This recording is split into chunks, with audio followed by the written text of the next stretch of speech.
Hey guys, welcome back to Lunatic Astrology, and I'm your astrologer Lori Lothian, and we're going to talk about what I'm going to call the magic groove of the coming up full moon on December the 11th, 2019, and in your own time zone, of course, but it's around 9:30 p.m. Pacific Standard Time, so just stay tuned for that. Now, this moon is got a few interesting features I'm going to talk about in general, but I'm also going to give you the all signs report, and the timestamps will be below. So if you don't care to hear about the general theme of this, then that's okay. Go to the timestamp for your sign. Your sign can be your ascendant sign, or your sun or your moon sign. If you're born at night when the sun is below the horizon, the moon is more likely to be an accurate reading, your moon sign interpretation. If you're born in the day when the sun is above the eastern horizon or above the ascendant axis, then the sun may apply more for you, all right? And certainly check out your ascendant sign as well. And if you don't know it, you can go to astro.com, put your birth data in there, and find out what your ascendant is, all right, guys? So one last thing before I go into the general theme of the magic groove, the groovy magic of this lovely full moon in middle of December, is I want to bring up that someone asked me about how the whole sign system applies versus the quadrant-based system, or how I derive, or any astrologer on YouTube derives generalizations like for your sign, you know, for all you Aries, for all you Taurus. It's because we're pretending that we are using your ascendant as the first sign of the first house of a chart. So if I say for all you Taurus risings or all you Taurus people, because you're going to use your sun sign, it's as if Taurus represents the first 30 degrees of the chart. All right, and therefore, yes, Gemini represents the second house, and you know, onward and onward around the zodiac. So there's a derivative way of looking at, for each particular sign, where the planets fall at any given time. It's based on a whole sign concept. It may not apply exactly to what you see. If you go on astro.com or any software for astrology and you put your birth time in and you're using a Koch or a Placidus or other quadrant-based house system that divides the houses into unequal degrees based on latitude. That's a whole other lecture, but I thought I'd clarify that because someone emailed me to ask me about it, okay? All right, so to begin, I want to say that when I looked at the chart, and I have it in front of me, of this magical moon, and I dropped my piece of paper. I'll be right back. You're gonna love my lovely impromptu style of doing these recordings. I've got it. I want to talk about the magic groove, and that's the Neptune. The magic groove in this chart is that Neptune, the planet of enlightenment, magic, imagination, miracles, beyond the beyond, transmission of God energy, so much good stuff in that Neptune, as well as, you know, addictions and illusion and delusion and escapism, the downside, the shadow. That planet is having a beautiful, gorgeous, perfect trine to Mars during the actual moon itself. And this is going to enliven and energize the entire constellation of this moon. It's even more important to me to see the Mars at 15 degrees, trine Neptune at 15 degrees, Mars at 15 Scorpio in his dignity, powerful, full of his kingly juice, owning the terrain he's sitting in. Neptune dignified in Pisces according to modern astrology. These two are in a beautiful alignment together, and it's going to fortify actionable magic in your life during the 2 weeks that fall out of this full moon.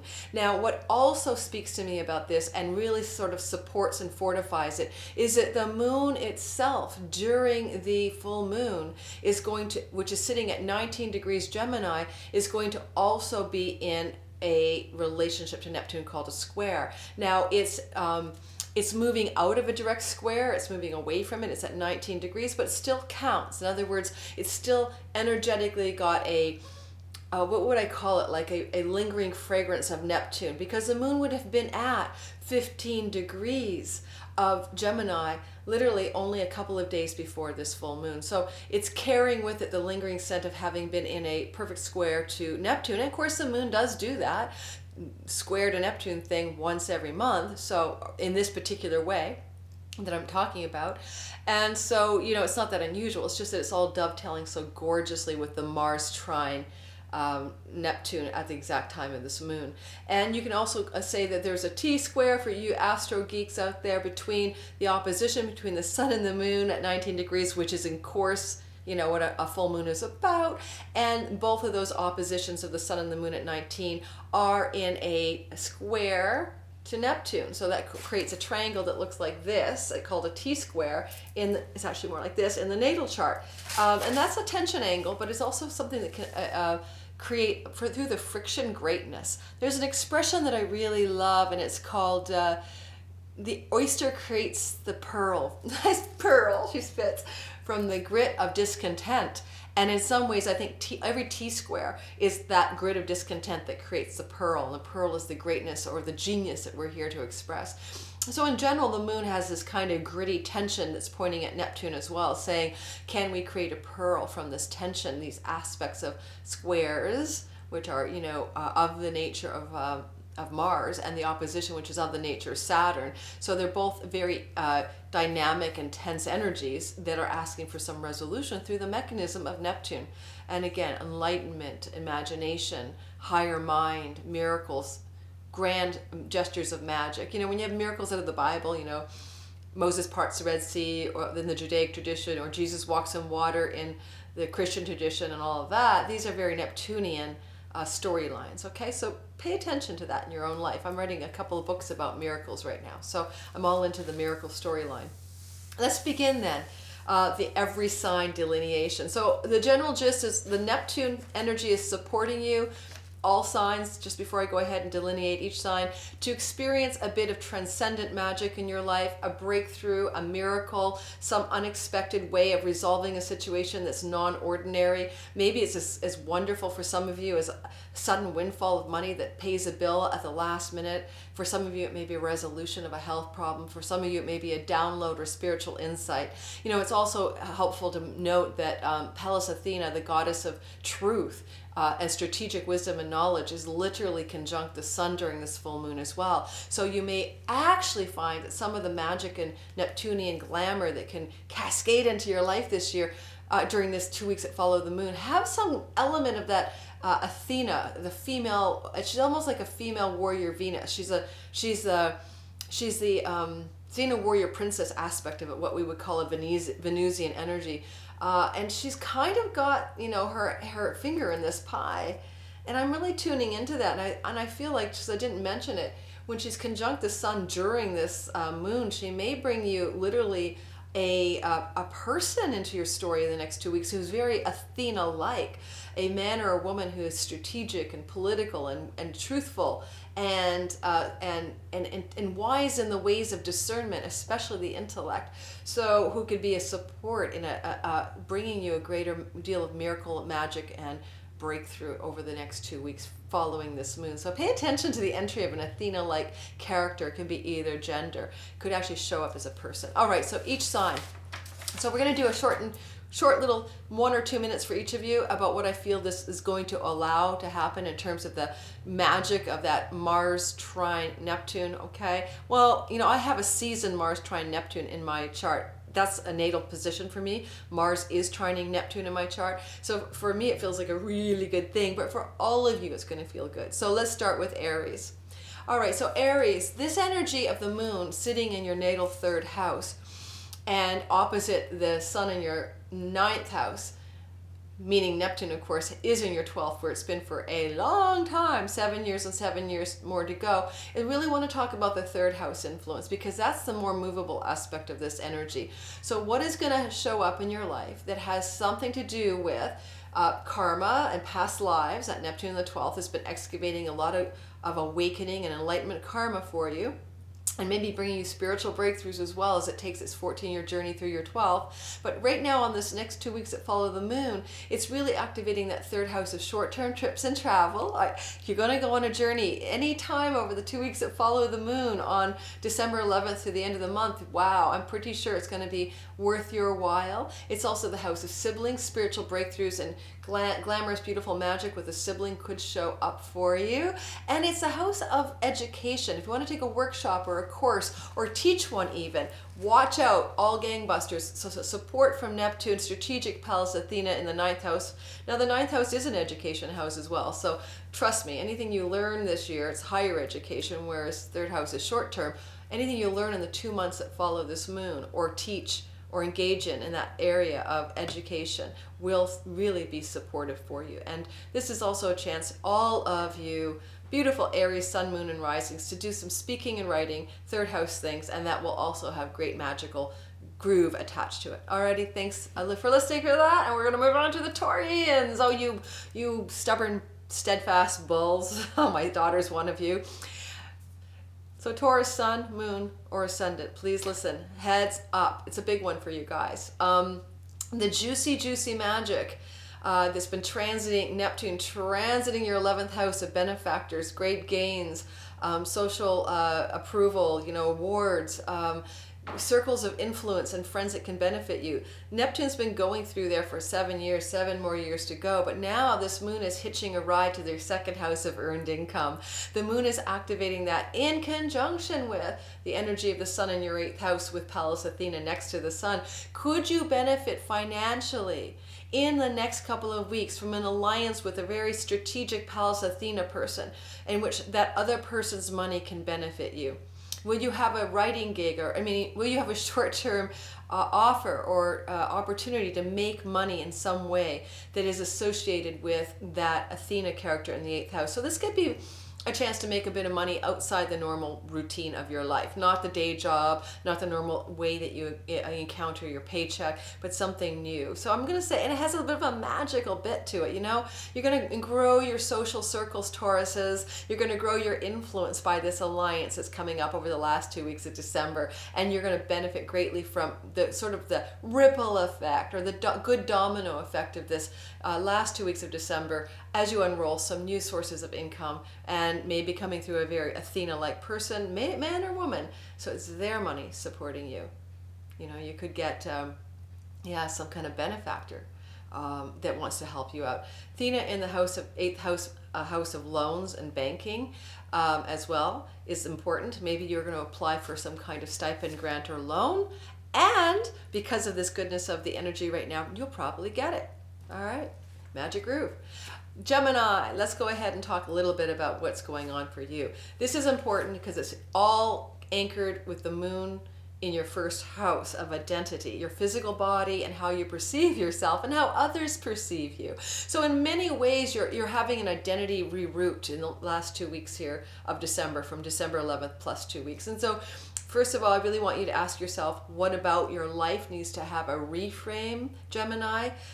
With that hook up to Neptune in your 10th house of career, is there some area of your career that needs a little bit more magic, a little bit more let go, let God, a little bit more soul? You need to trust the deeper truth. Are you willing to let go and let God when it comes to things like your identity and your career and your relationships to the world at large through the 7th house, where the sun is sitting during this full moon? So the sun in your 7th house is saying, who do you want to partner with, both in love and in business? And are you being able to access the magic of what that partnership can offer through that element of surrender right now?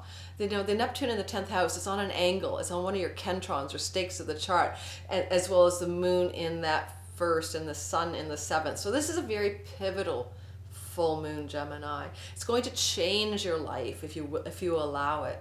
Maybe change your relationship or your marriage or your long-term love partnership as well. But you need to let go. And as a cliche says, let God and see what happens. All right, moving on. Cancer. You guys are having the moon anchoring in your 12th house of karma, enlightenment, moksha, liberation. It's the house of your dreams at night. It can be the house of foreign lands as well. I really want you to consider, you Cancers, that you're going into a period of deep introspection over the next 2 weeks after this full moon. And while full moons are very action oriented in general, this is a very inward energy. And the opposition of the sun in the 6th house of health routines and livelihood, the way you make your living, the day job, the place you go to work, the thing you do is going to also be impacted. So I like to look at the 6th house as livelihood. It's service and it's servitude when you're off track, and it's service and dharmic truth when you're on your path. So for all of you Cancer, sun, moon, and ascendants, look at where in your life shifts may be asked to happen that have a magical quality with that Neptune lording through that 9th house of God and soul and truth, where it's been for 7 years and will be for 7 more. But this little gritty triangle that's happening, this T-square, is really an indicator that you may have an opportunity in some way to really refine what it is you wish to do in the world and bring a little bit of your karmic merit to bear on that from the 12th house. Karmic friends and people from past lives can show up to be of assistance during this magical time. And with that energy of the 9th house being a channel for what's going on here, pay attention to spiritual guides and advisors. If you're the type to seek counsel from somebody, a saint, a sage, a guide, a wise woman or wise man, this could be a wonderful time over the next 2 weeks to do that. Also, don't forget, 6th house is about health. If you need to clean up your dietary or exercise regime, find ways that support your spiritual engagement as well. You know, if it's going to be yoga, make it a soulful yoga, not just, you know, a workout yoga. Moving on. Leo, you guys are going to experience a very magical time with friends and alliances and allies. This is moon in the 11th house. Could be a time of award and reward, more public recognition for you Leos. Leo, sun, moon, and ascendant. I'm looking at this triangle as well, anchoring the Neptune in the 8th house, where it's been for, you know, 7 years and will be for all of you Leos for 7 more years, as somehow the gritty Neptune pearl that could give you an opportunity for something that is like a rebirth, okay? Like an energetic restart, reinvention, rebirth, one of the qualities of that 8th house that could activate. Now, I would be remiss if I didn't point out that the Sun, conjunct Pallas Athena, is in your 5th house of creative expression, your children, and romantic love affairs, and play. So look at where you may get involved with somebody new over the next 2 weeks during the fallout of this full moon that is a very strategic, wise, and intellectual person, Pallas Athena conjunct the Sun in your house of romance, that you may be strongly drawn to and which may have a very good influence on you in terms of creating a little bit more magic in your life. As well, your creativity will be on fire with strategic Pallas Athena in a relationship to Neptune during that time. If you have any ideas creatively, I think they could be simply brilliant and carry an extra juice of wisdom that Pallas Athena can bring to bear in the 2 weeks following this moon. So you creator types out there, writers and artists, get ready. That could be really good for you, for those Leos, that is, who are listening to this now. All right. Now, for the Virgos, sun, moon, and rising, and I have a few of you in my life, so I'm really attentive to the meaning of this. The moon is in your 10th house of career, and you're going to find that your contribution to your career is highlighted in the 2 weeks that follow. You may find yourself in a very magical new partnership. Neptune's been meandering through your 7th house of all kinds of partnerships, business and friendships and love partnerships for a long time. It may have been a confusing run so far for 7 years. You know, dreamy-eyed, mystical, falling in love with the wrong partner is very Neptune in the 7th house. So there's that. But I feel with this anchoring of the moon in the 10th, we're looking at an opportunity for you, Virgo, sun, moon, and rising, to connect very deeply to a very rooted kind of true path of career, something new developing in what you want to contribute to the collective, partly because, of course, the sun is anchoring itself in the root of your chart right now. It's in your 4th house of home, your ancestors, and your deep sense of identity. You may encounter an opportunity with this moon to either have a breakthrough in your career contribution or something to do with where you live. You might want to change your home or beautify your home or Neptune up your home. Put some dreamy Neptunian things in your home, some seashells maybe, to make your home more of a magical palace than ever. Alrighty, moving on from you, Leo, sun, moon, and ascendants. I'm going to head into the territory of Virgo. I just did Virgo. Oh my God, I'm jet lagged, guys. I had a 12-hour sleep because I was jet lagged, and now I'm in a daze. Sorry. Moving on from you, Leo, Virgos, to you, Libras. Excuse my delusionary state of jet lag. Libra. All right, so this is an experience for you guys of the moon anchoring the 9th house of God, of soul, of truth, of wisdom, foreign lands and foreign travel. And Libras, the sun in the 3rd house of short-term trips and travel, siblings, etc. So that polarity of the 3rd and the 9th is active. For any of you Libras, however, who are in the book publishing industry or would like to write a book, this could be very auspicious time to catalyze some groovy magic for the theme of getting your message out there in a bigger way than ever. So pay attention, Libra, for new opportunities. Sun, Moon, and Ascendant Libra for book publishing, teaching, writing, etc. It can expand your influence in those fields. You know, Neptune's been meandering through that sixth house for a long time, sixth house of right livelihood, trying to really pull you into, over the last 7 years, a true, soulful, meaningful right livelihood. And now you've got this nice little jump start from the moon, the full moon, to really pull you into some more opportunities in the fields of teaching, education, and publishing. Both the third house and the ninth house can involve all of those themes. If you want to take a trip anytime in the next 2 weeks, do it where there's a seashore. Neptune supports you in seashore energy right now. All right, next we're going to move on. And this is for all of you Scorpionic ones, the Scorpios out there, Sun, Moon, and Rising. The moon is in your very intimate placement for you, because you guys have a natural affinity with the 8th house, and that's where this moon sits this month in the full moon. Of course, if the moon is in the 8th house and the sun is in the 2nd, we're on the axis of your money. Earned income and money in the 8th house, it comes to you through derivative means, you know, stipends and grants and inheritances and loans and even windfalls. So for you Scorpios, this is a financially powerful magic groove that's activating during this moon. And I really feel like I want you to pay attention to how you can benefit in your own creative energies, because that's where Neptune is. For all you Scorpios, Neptune's been 7 years through that house of creative expression, and it's got 7 more years or so to go. So you're really feeling into your creativity, all of you, and how your creative expression comes from a divine source and is beyond your own personal self.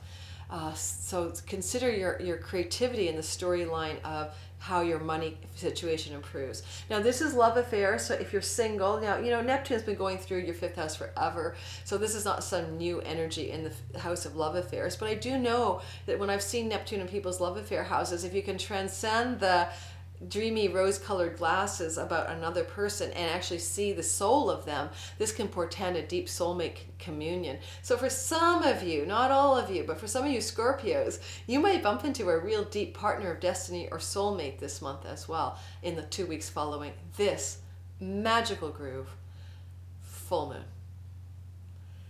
Sagittarius. You Sagittarius are going to experience the energy of the moon anchoring your 7th house of business partnerships and romantic partnerships, particularly marriage and long-term commitment. Now, it's also the house of publicity and other, and if you're doing anything where you want to get public attention, you know, or you have clients, and that's your other, because you're a counselor or guide or coach, it also impacts your 7th house. So moon is anchored there, and it's sort of suggesting for you Sagittarians that all these themes of the first self and other are up. That's the axis of the full new moon. The sun is in your 1st house, the moon is in your 7th. So one is a teeter-totter, finding the balance between what you need and want and what other needs and wants, whether other is a marriage partner or a business partner. But with the Neptune energy transiting for the last 7 years in your 4th house of home, one of your big questions for all of you dear Sagittarian Sun, Moon, and Ascendants has been, where is my home? Where is my true home? Now, home is where the heart is. But I'm touching myself here because Neptune in the 4th house has been a long journey of 7 years of feeling homeless within yourself. There's not going to be that one place in the world, for instance, if you've moved cities or houses or states, that's going to make you feel at home. That anchoring energy for all of you beautiful Sagittarians is being asked to come from a deep sense of the anchor of your soul, you know, anchoring at home in who you really are. But definitely the question of wanting to return home and what is true homecoming is going to be quite enlivened for you. And the groovy energy of magic in this moon will help you really refine that question that's been nagging at you for so long. Home could be a new marriage partner, a new business partner, a new sense of self, a new sense of connection to other. All right, moving forward, I am now in the lovely territory and the juicy territory of what I want to say Capricorn's earth energy being brought into a more usable form. So Capricorn, it's kind of like getting really practical you're already practical. I mean, you Capricorn, Sun, Moon, and Risings have a natural bent to want to build a lasting something in the world and to make your resources happen. But now we're looking at this energy of the magic Neptune that's been transiting your third house of your speaking and writing and educating and your short-term trips and travel, as well as your siblings. Neptune been meandering through there for so long.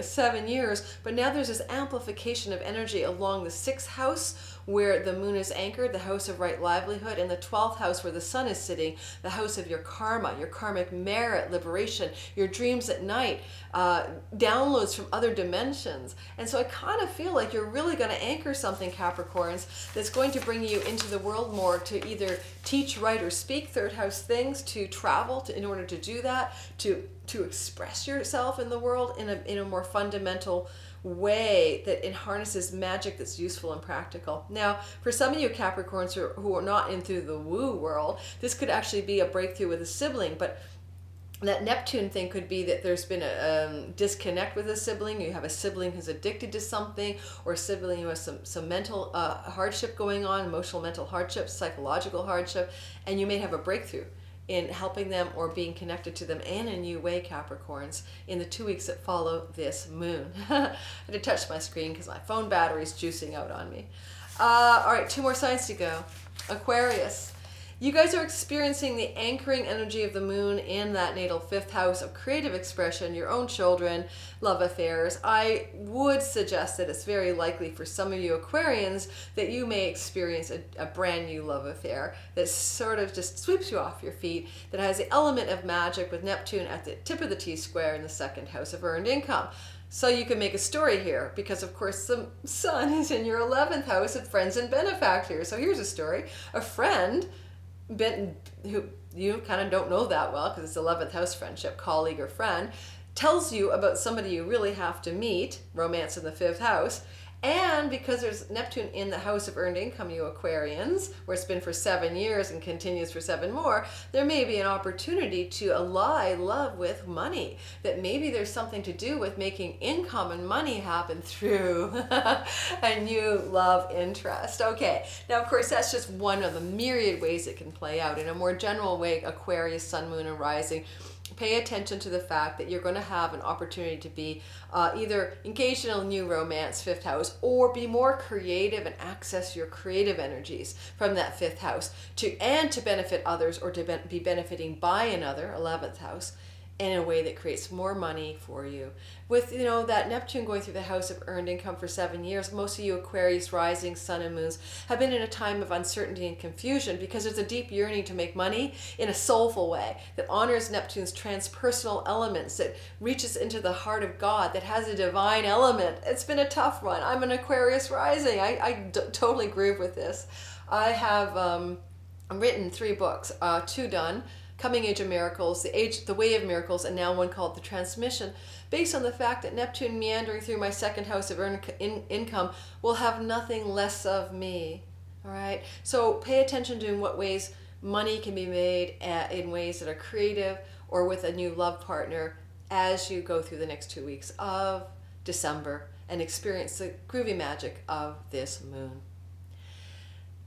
Last but always not least, Pisces. Oh, you guys are really feeling this in your home base, okay? The moon is anchored in your 4th house. This full moon is opposite the sun in your 10th. It's about home. It's about career. Neptune's been transiting your natal 1st house, Pisces, sun, moon, and ascendant, for a long time, for 7 years. And this has been a real call to identify the deep truth of who you are, your spirit playing in matter. And if there's a simple lesson of the last 7 years, it's been that. And now you're asked during this next 2 weeks of this moon to really access the miracles and magic of that Neptune in the 1st house, and to use it in a way that maybe benefits your home base, where you live, the city you live in. If you're trying to change your home or redecorate your home, or anything to do with real estate right now, there's going to be a bit of a magic blessing here.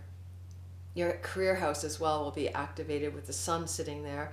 And for the next 2 weeks, mid-December, basically December 11th onward, you can experience a new kind of magic and flow and grace and miracles in your career area as well. So I really love that for you Pisceans. This is a very pivotal moon. It has a lot of juice for you on the stakes of the chart. You know, the kentrons are the stakes that the angular houses are being activated. So it's one of your more pivotal full moons. I wish you the very best, Pisces, in that. Now, I'm finishing up. A reminder, as always, I always forget to do this. Like, subscribe, hit the bell. It really helps my channel. I have a sale, Capricorn sale for Jupiter and Capricorn for the whole month of December, only $97. I probably should have said this at the beginning and I forgot. Please jump on the sale if you feel inclined. Doors close on the sale at the end of December. It's a 1-hour reading. I think you'll love it. It's about the blessings of Jupiter and Capricorn, unique to your natal chart in great detail for the year ahead. Thank you for listening, guys. I appreciate you so much. Take care. Mwah.